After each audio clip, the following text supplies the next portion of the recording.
So what does it take to get started this spring? Camping is a lot of fun, it's super cheap, and it gets you outside to reconnect with nature. I may have a lot of junk in my car, but you don't need all of that to go car camping. It can be super simple, and I'm going to show you the 6 things you have to get going right now. The first thing you need, and it's pretty obvious, is a vehicle and some gas money.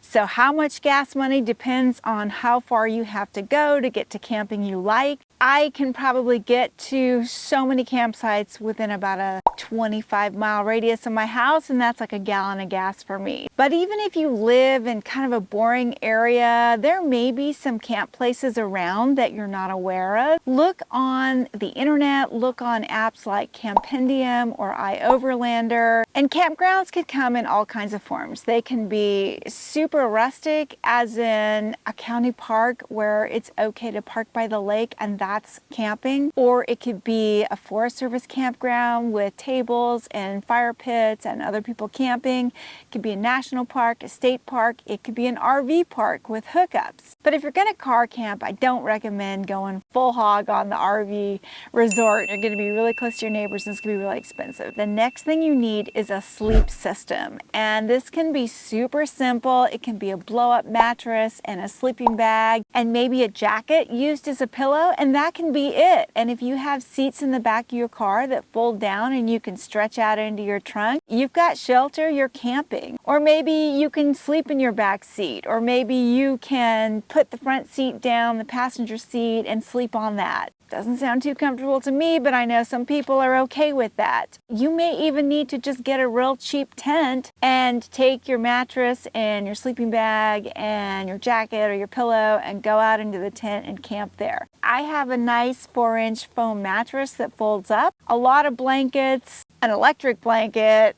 a pillow, actually multiple pillows, just because I like to be comfy in my car, and so I need all that stuff to feel comfortable. But you don't need all that stuff to get started. Next, you need some kind of food system, and that can vary from, hey, I've got money and I'm gonna eat at McDonald's everywhere I go, to a cooler for keeping things cold, a simple stove for cooking, a pot, a fork, you know, a plate, a bowl, or maybe just a pot with a fork and a stove, and that's your system. I mean, it can be super simple. Or just bring junk food. I mean, you don't even need a cooler. I mean, you can just bring food that you snack on and you don't cook at all. You just have to kind of think about, what do you need to eat for a night or 2 or a week or however long you're going to be out, and just bring that food and bring whatever you need to prepare that food. By the way, links to everything I'm talking about are down below, and if you click through and buy, I'll get a small commission, which helps support the channel.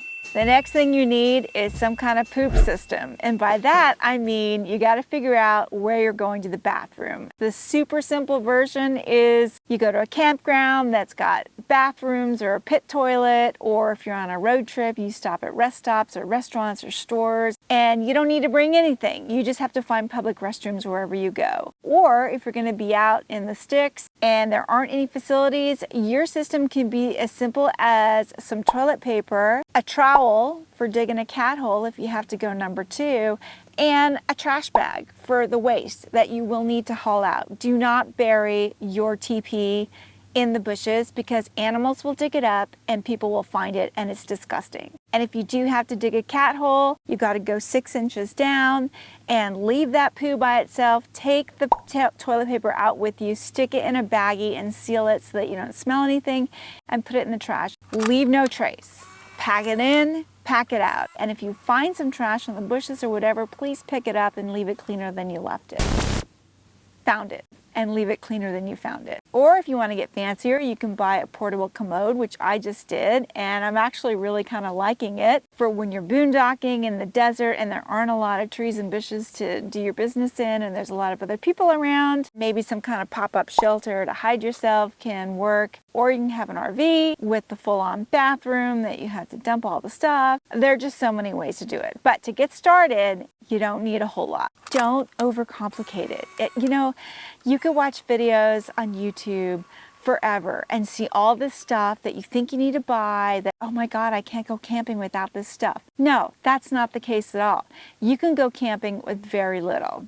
and still have fun. The next thing you need is clothes for any kind of weather. You don't need a lot of clothes, but you do need clothes that layer. Anything that dries quickly if it gets wet is a plus when you're camping, because you never know when you're gonna run into some weather. And if you have to wait 2 days for something to dry, that's not as optimal. But that said, you don't have to go out and buy a whole bunch of expensive REI stuff. You can just take what you have, just do the best you can. You just need, just a little bit of underwear and maybe a pair of shorts, and then maybe, some pants that layer over those shorts, and then maybe some leggings to keep you warm at night.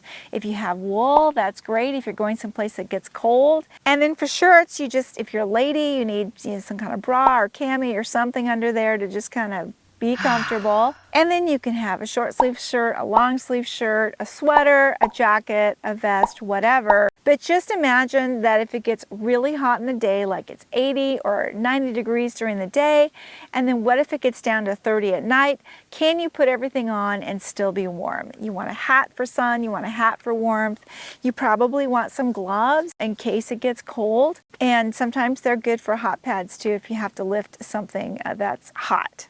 Rain jacket. Bring an umbrella, bring something that will repel the rain, bring something in case it snows. I mean, just clothes for any weather. And it all needs to layer together. And now I'm repeating myself because I do that. And then the last thing I'd say you need to bring along, although it's almost optional because if you don't have one, it's okay, you can get by without it, but your smartphone.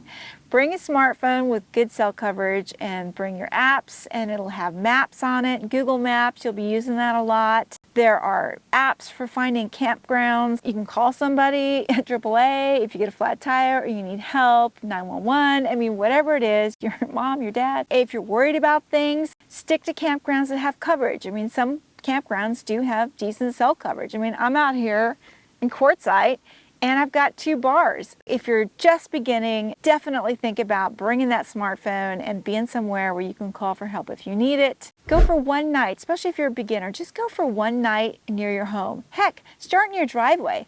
The first time I ever slept out in a snowstorm, I did it in my driveway because I wanted to make sure I didn't freeze to death. And if I was about to freeze to death, I wanted to be able to run into my warm house and, be safe. If you're going to be sleeping in your car, test out your sleeping system in your driveway, just to see if it works. And then after that, go a little further. Go someplace that's like a half hour, an hour from home, someplace not too far so that it all goes to hell in a handbasket. You can bail and come home and try again another day. So that's all you need to get started this spring out there camping and adventuring. It's a fabulous, cheap way to travel. I know inflation's hard. I know people are on budgets. I know sometimes it's hard to get away from family or friends or responsibilities, but if you can just get away for one night, someplace not that far away, even one night just feels a world away, and you'll come back refreshed and rejuvenated and ready to take on your life again. That's been my experience. There's just something about being out